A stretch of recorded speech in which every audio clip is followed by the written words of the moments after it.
Hi, and welcome back to Empowered Voices, where we cultivate inner strength, resilience, and holistic well being, guided by gentleness, self control, and unwavering faith.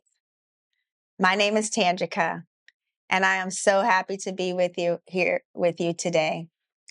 I also have with me Victoria and Twanda. And today we will be diving into restoring the mountain in you. But before we do that, I'd like everyone just to sit and take a deep breath with me and release. Not because anything is wrong, but because your nervous system deserves to arrive too. It deserves to be reset. It deserves to feel the calmness when you take a deep breath. How many times do we say to ourselves, why do I keep getting in my own way? Mm-hmm. So today, restoring the mountain in you is about self-sabotage. Wait a minute, though. I don't want you to think of self-sabotage in a negative way, because self-sabotage truly should not be taken in a place of shame. Mm-hmm. It should be taken in a place of restoration, in a place of healing, and thinking about our brain. But before I get into what that means in our brain, I want to just ask the panelists, have you ever asked yourself the question, why do I keep getting in my own way? And what does that look like when you actually sit with yourself and ask that question? Mm-hmm. I will ask if Twanda, you would like to go first. It's like your inner authority is meaning that you don't know what you're doing sometimes. Your mountain is bigger than what you are. You're sometimes temporarily shaken from your mountain. Mm-hmm. You're trying to restore who you are. Mm-hmm. And you can't seem to restore who you are because you're not grounded in the identity of who you are. Mm-hmm. And if you're not grounded, what are you doing? You got to uncover it sometimes. Uncover it. Mm-hmm. You got to take the layers off. That's good. That's good. Sometimes it may be hidden up underneath you. Just being honest, mm-hmm. Your growth. Yeah. That's why you self-sabotage, because you're worn down. Yeah. You have no nothing inside. Mm. You feel like you have nothing inside when you do. You have everything inside to restore the mountain. Mm-hmm. You have everything inside of you. Sometimes we have to understand the ability that we have inside of us that we can utilize. Yes. Mm-hmm. Yes. Awesome. And what are your thoughts on that, Victoria? I'm gonna get a little winded today, so I'm sorry, y'all, if I take a little bit of time. I'm gonna take my time on this because I think, we talked about navigating change in the last episode, right? When we were here together before. Mm-hmm. And now we're talking about what happens while the change is happening. And I don't think we have enough support around that idea, right? Mm-hmm. Okay, cool, I have to change. Okay, cool, change is here. Mm-hmm. But who do I become in the process of that, right? And that is a struggle. And I'm going to tell you right now, self-sabotage shows up when the old version of you fights like hell to seep through into the new version of yourself. So while you're going for your goals, right, And we could talk about this. Like I said, I can get a little winded today. When we talk about this, I think we owe it to ourselves to acknowledge that, you know, it's not about putting the old version of you aside, because that one is still fighting to show up in your everyday. Okay. And so a lot of what you said in the beginning, which even with the breath that we took right now, you know, it's your nervous system catching up, right? So it's like, you gotta be patient with yourself. So here's the thing. I think everybody has timelines, everybody has deadlines, everybody wants to show up according to what the world is expecting out of you. Maybe your children are expecting out of you, maybe your partner is expecting something out of you, maybe the relationships that you have at work is expecting something out of you. When you make the declaration of, I'm going to change, or I'm in the process of changing, I'm in the process of getting in rooms such as this one, and revamping who I am, reorganizing who I've come to be, refining my identity, right, in some sorts. So, you know, life comes in storms. And the reason why we chose restoring the mountain in you, because in the beginning I was just like, how does that even fit?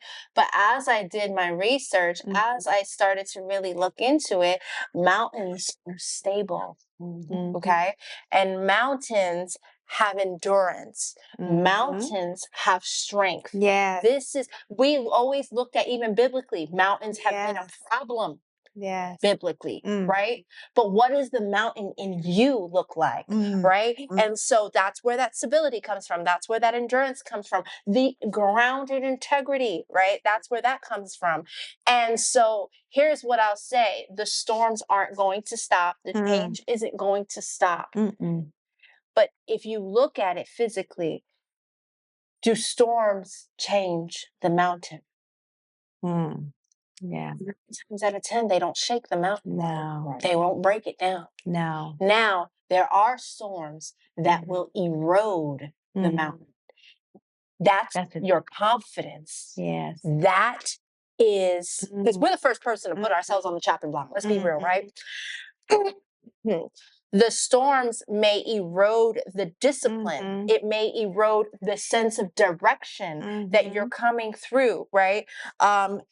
But that is why we have chosen the word restoring the mountain in you, because it is about when those storms come and how we don't shake and we don't erode, because the storms aren't there to destroy us. They're there to guide us. Wow. Right? And so, you know, going back to something that I really want to touch on, and this goes for anyone who's in this position right here. You've been reading the books, you have been going to the prayer meetings, you have been, you know, looking for community, you have been gaining insight wherever you can. You're coming onto this podcast, and we appreciate, we want you, and we welcome you, right? Yes. But that doesn't mean we expect anything but what you're able to do. So again, cultivate yourself in patience, cultivate yourself in not overthinking this process, cultivate yourself in writing this journey. Okay? When the old version of you wants to pop up, you get to choose, because the choice is what matters, right? The choice of reacting or restoring. Yeah, that's And so that's what I'll excuse me, that's what I'll leave you guys with. Restoring and restoration looks like patience, it looks like discipline, it looks like small consistent steps forward. It doesn't look the way we map it out in our minds sometimes. And I think we owe it to ourselves to be more gentle with ourselves. It's more to that. Sometimes life erodes because of the pressure. We got pressure on us, the disappointment. A lot of disappointments. And then the fear of judgment. You know, fear of judgment, and we're feeling like we're not enough. Yeah. We're holding ourselves captive. Yes. We're self-sabotaging ourselves because we feel like we're not enough. Yeah. Putting too much pressure on ourselves. Absolutely. Yeah. We have even the past failures that we have. We don't have Right. to bring them into self-sabotage ourselves. We have to bring them into, we can do better. What can we do better? What can we do better? Can we do better? The uncertainties and about the future. Yeah, What for sure. better for ourselves in our near future? The mountain is still there. It's just covered up with the layers of doubt and exhaustion. Right. And can I tell you about what we can do better real quick? And I know you have some thoughts too, but I wanna interject because what we can do better. There was something I said a while ago in our Powered Voices when we were doing the live versions, right? And it actually stuck with me. And it was about, people in their new year, new me vibe. I think it was like back in 24 or something like that. And we talk about how everybody goes to the gym, right? Oh, yeah. And they want to lose weight. And it's like, you said something that kind of, going back to the taking the small step, sometimes it's not in the weights that you lift, in the heavier weights that you lift to it's in the light stuff, right? Maybe you just need to drink water. Yeah. Maybe you just Yeah. maybe it's as simple as that. Something so simple, Something so simple. The one thing that I always say a lot is going back to the basics. Just going back to the basics. And I know that, also in one of the other episodes, in several of the episodes that we've had prior to this, we talked about the number 10, right? And how every step, right? It's always a 10. So it's 0 to 10. So when you get to 10, you're going to 11. So that's really back to the basic. It's really back And to then one. you're going back. And then when you get to 20, that's really going back to the basics. So the foundation. And one of the things that when you were talking, and Twanda, when you were talking, and you were talking about how the mountain sometimes can be eroded, but even when the mountain is eroded, the foundation is still there. And so, with the foundation still being there, that means that there's still ability to build, right? I want to actually take this just really quickly. I want to kind of go into something a little bit more medical, and I want us to think for a moment that self-sabotage is actually not a flaw. It's it's the way our brain actually protects us. And so by our brain protecting us in that way, it's like an alarm system. And it says, you know what?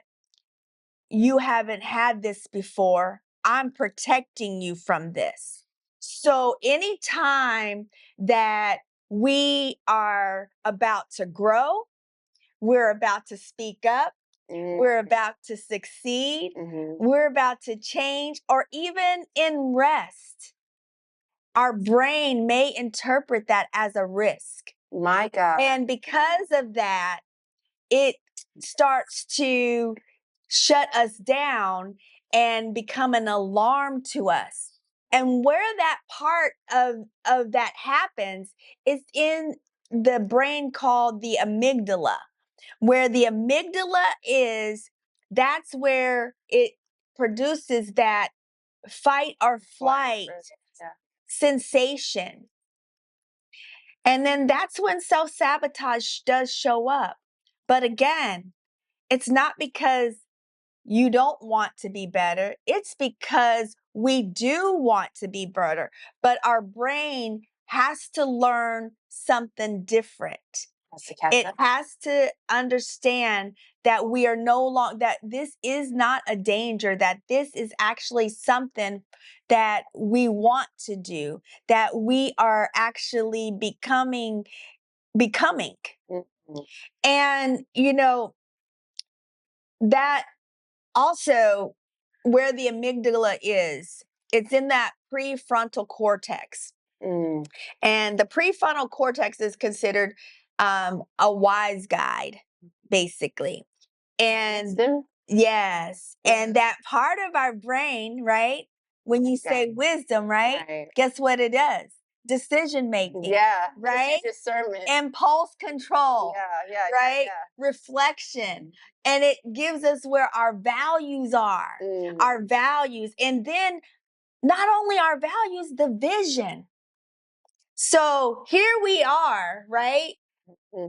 Trying to make change, but having that resistance in self-sabotage, because that self-sabotage is actually thinks that it's protecting us. My God. And so what we have to do is we have to learn to actually retrain our brain to say, this is not a threat to me.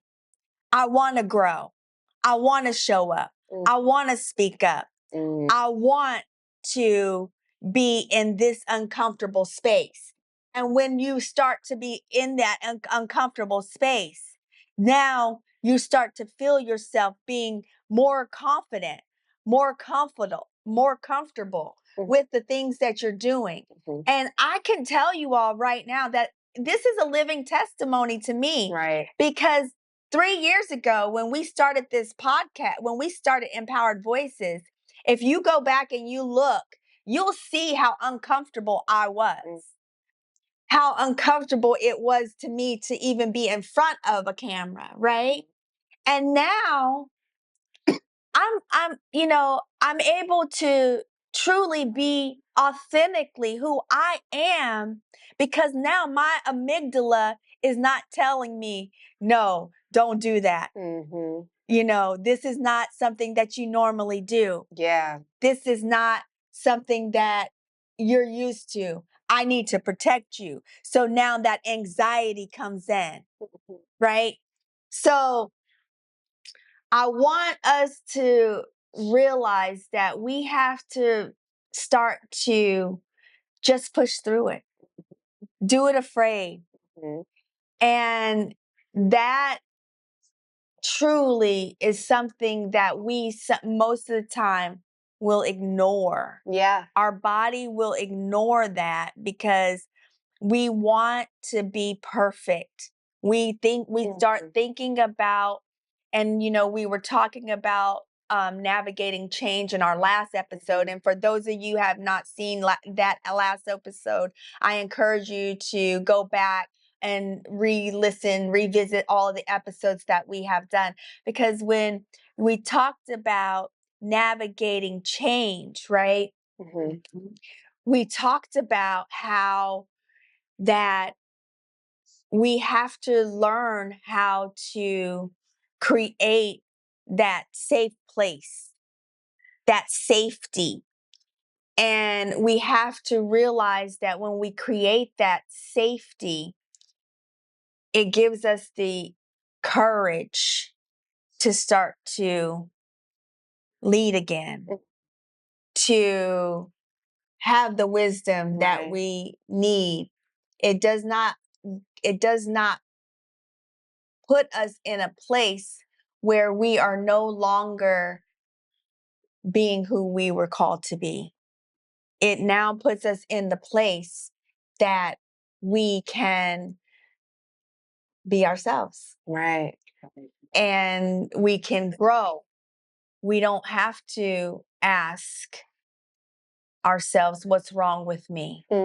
We can ask ourselves, how can I do this to make myself better, to get out of my own way? Right. Right. I really want to talk to the independent people in the room right now. Anyone who's listening, anyone who's hearing us.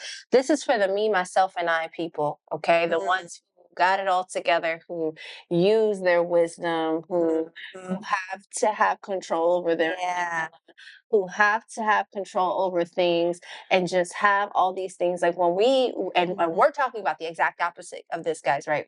We're talking about challenging those areas, letting it go so that we can change. So what happens in those abysses of emptiness where we don't have control? I want to encourage the world. I want to encourage you. I want to encourage people to invite God into that empty space. Yes. This is why that is so important. Yes. Because in the text it says, my thoughts are higher than your thoughts. My ways are higher than your ways. Right. So when you release, it's not you're leaving it to nothing. It's you're leaving it to God. Right. You do that, that is where you can meet him, and you and him could both have that conversation. You and him could both have that intimacy that you need to make those changes. You can't do it by yourself. No. And you can't do it by yourself. And honestly, if you think about when you relinquish control, that's when you gain the most control.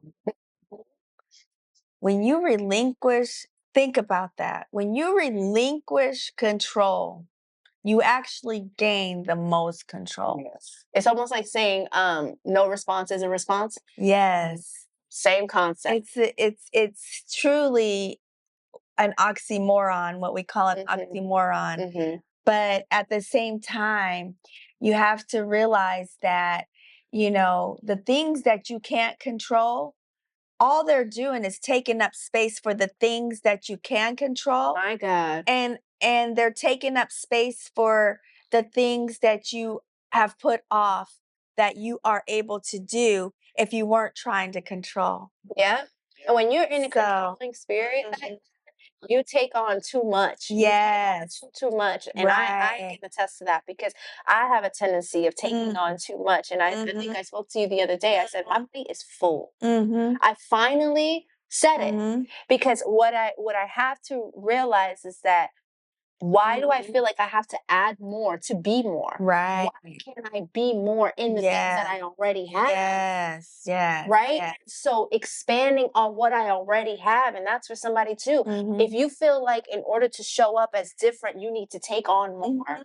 No, you need to find what you already have and take that and make it bigger. So I finally stand done. Yes. Yes. I'm done. That's You that's can't amazing. reveal what you won't name. That's real good. That's real good. Name it. How can you restore it or rebuild it? Yeah. That's so good, because I wanted to give some practice steps. 4 practice steps. And yes, and the first one is saying, name the protection. So the next time you self-sabotage, pause and say, this behavior is trying to protect me for something. What is it? My God. Yes. What are you feeling unsafe about right now, right? What does my body need to feel 5% safer? That's it. 5%. 5%. My God. 5%. And then you're not arguing with your brain, right? You're just listening to it. You're just listening to it, right? And then, so if you're listening to your brain and you're actually sitting in the moment, because a lot of times what we tend to do is we tend to, just try to push through it. But if we take a moment and we just ask, why am I feeling this way? That's that catching up. Why am I feeling this way? And then the second step that I just want us to practice is to regulate before we redirect. Yes.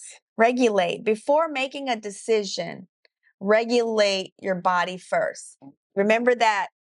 Let's take a moment and do the deep breathe. So let's just do that. In through our nose for 4 seconds, right?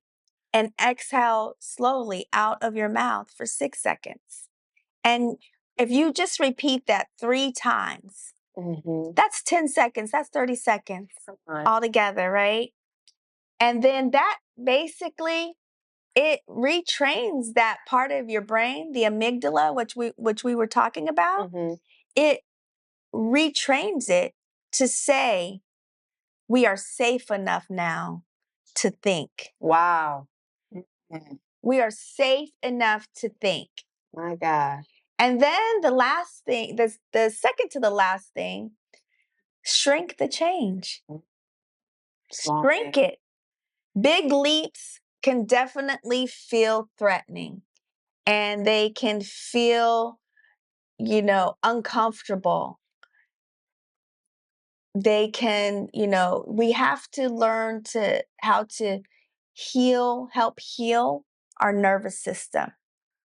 And in order to get in tune with our nervous system, we have to take that step back, shrink what's in front of us,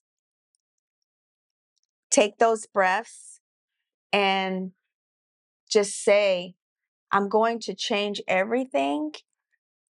Don't say that. Instead, what is one small step? What is one small safe step that I can do to move forward? Mm-hmm. Just one step. Yeah. We talked about that in Atomic Habits, right? By James Clear, I think it was, right? And then last but not least, in this practical steps, replace shame with curiosity.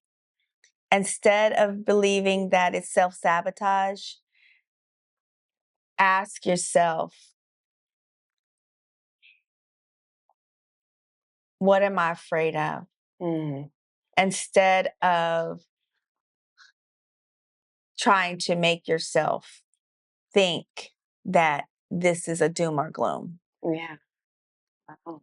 Powerful stuff, y'all. Yeah. Powerful stuff. And I just want to talk really quick, because everybody knows that this is a spirit-led platform, right? That we are, that's what we are. So if you are spirit-led, I want to encourage you that if you are spiritually grounded, healing is not the lack of faith. It's an act of stewardship.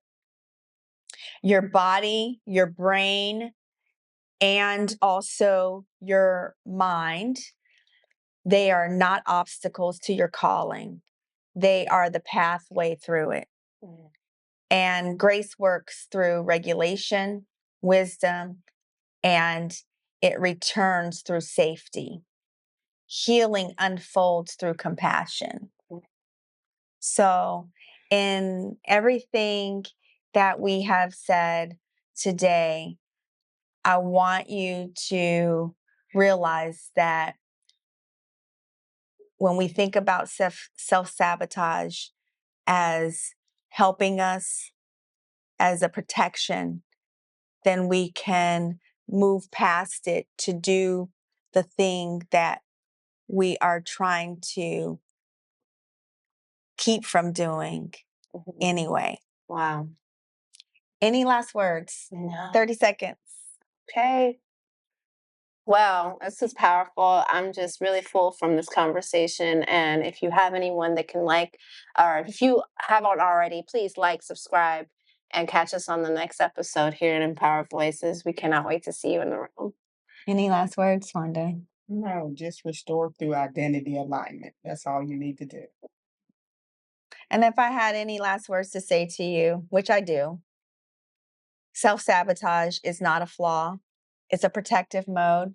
Learn to sit with yourself, take deep breaths, and regulate your nervous system so that you are able to regain the power over who you are and restore the mountain in you.